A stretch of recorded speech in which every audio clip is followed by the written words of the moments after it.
How can a man in prison write to people facing persecution about joy? Well, that only comes when we are aware of all that Jesus has done for us. So we've called this series, No Matter What. Because I believe that if we are walking with Jesus, if we are in step with the Holy Spirit's rhythms for our life, that we can have joy no matter what. Not to minimize or take lightly the struggles that we are facing. No, this isn't going to solve all of our problems. As a matter of fact, the early Christians, Christianity did not make their life any easier. It put kind of a target on their back to be mistreated by those around them. The very word Christian was made as a mockery term. Those little Christs, those little pretend Jesus followers. So I'm not trying to tell you how your faith will solve your problems, how your faith will end your discouragement. I'm trying to tell you how your faith, when applied to our struggles, can lead to joy no matter what. You don't have to spend too much time on social media or on the news and all you're going to see is doom and gloom. And so what I want to do before we dig in and start talking about the good news of Jesus is just give you a little bit of break from the normal headlines you are seeing and show you some more fun and interesting news stories that have been happening lately. Let's see this first picture. This is a Chinese news story. I can't read any of those Chinese characters, but what's going on here is a drone army of 520 drones that a woman hired to celebrate her dog's birthday. Cloudy with a chance of fish. There's an actual weather phenomenon where if a lake that has fish in it gets connected to like a water spout, the fish gets sucked up into the clouds and then get precipitated on the nearby neighborhoods. And this literally happened in Texarkana. It was raining fish. Now, I don't know if that's good news or not, but it's better than most of the news we're getting about politics and how everybody is mad at each other, right? So my hope is that in this idea of no matter what, as we dig into this Philippian book, that we would be wrestling with if a reporter with local news media were following you and I around, what would the headlines be? Would it be doom and gloom, or would it be something of joy and strength that is found in the Lord? I know for me, it would probably be that because of my FOMO, it's like pastor overextends himself, overcommits and underdelivers, right? Like our calendar tends to be our most precious resource. I see that people are more willing to part with their money than they are with their calendar. And you've probably heard this saying before, but if we're making everything a priority, if we're putting all these things on our to-do lists, feel like we're doing maybe a mediocre job with everything, prioritizing everything, what it really means, there's a quote I heard one day that said, if everything's important, then nothing's important. And I think the book of Philippians is going to help us look at our priorities, look at everything that we're pursuing, look at what the headlines would be if our life was a news story, and bring us back down to the good news of Jesus Christ.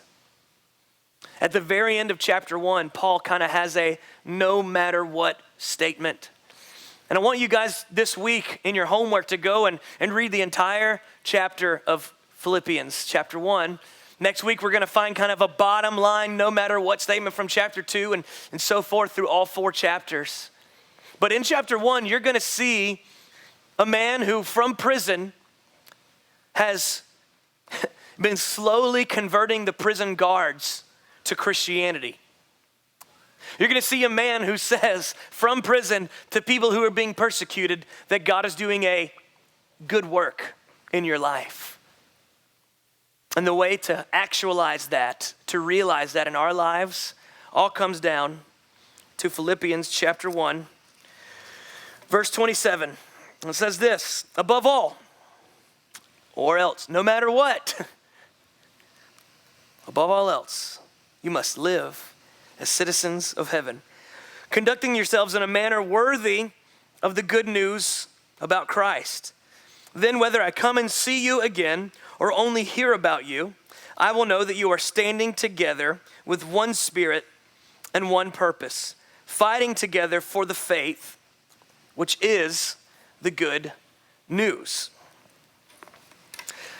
So how do you go from prison and persecution to conduct yourselves in a manner worthy of the good news? You think he would maybe talk about maybe some conflict resolution. Like maybe he could reference the Beatitudes, Jesus' Sermon on the Mount. Blessed are the peacemakers. Pray for those who curse you. Be a blessing to your enemies. No. He could have talked about any number of Jesus' teachings about how to make their situation easier. He could have talked about safety. He could have said, maybe you need to go into hiding and protect your kids and your family. But there was something about these original Christians that said, following Jesus may cause my life to be a little bit shorter, may cause my life to be a little bit less convenient, but that's better than any other pursuit. So why is it that above all else, no matter what, if we want to see the good work of Jesus happen in our lives, he says, we have to live as citizens of heaven, conducting ourselves in a manner worthy of the good news about Christ? You see, he's not pretending like the struggle isn't real.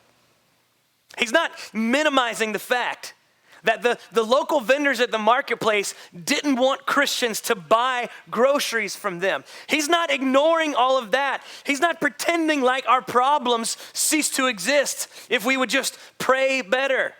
This isn't advice. This is the bottom line of our faith, is that you and I, no matter what, we've got to live like the good news is still good news. We've got to live like people of hope among a hopeless world in what might sometimes feel like a hopeless situation. It means that we need to spend more time focusing our thoughts, our energy, and our emotions into the things of God and less onto the things that fight for our attention. Our faith doesn't put us in a supernatural bubble that prevents things from going wrong. But our faith, when it is focused in on Jesus, gives us what we need to be the people that God has called us to be in the midst of the highs and the lows of life.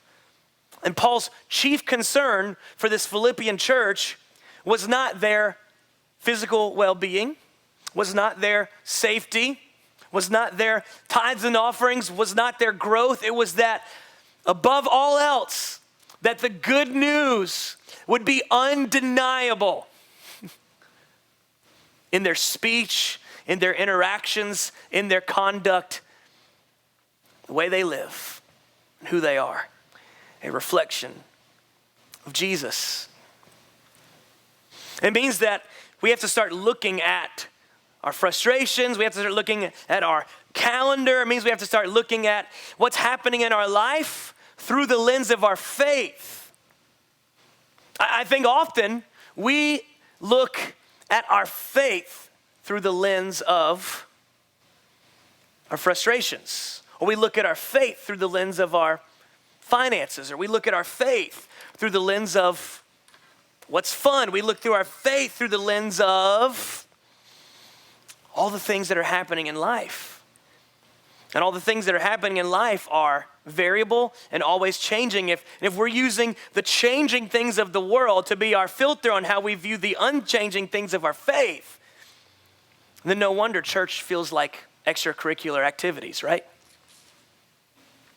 No wonder we come up with excuses. Well, when my finances are in order, then I'll start supporting what's going on there.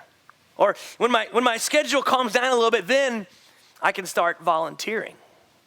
See, when I was 6 years old, I did not wear glasses. And even these glasses are not prescription. They're like the ones that block out the blue light. For some reason, my eyes have been tearing up lately, and this just helps them make me not look like an emotional wreck all the time.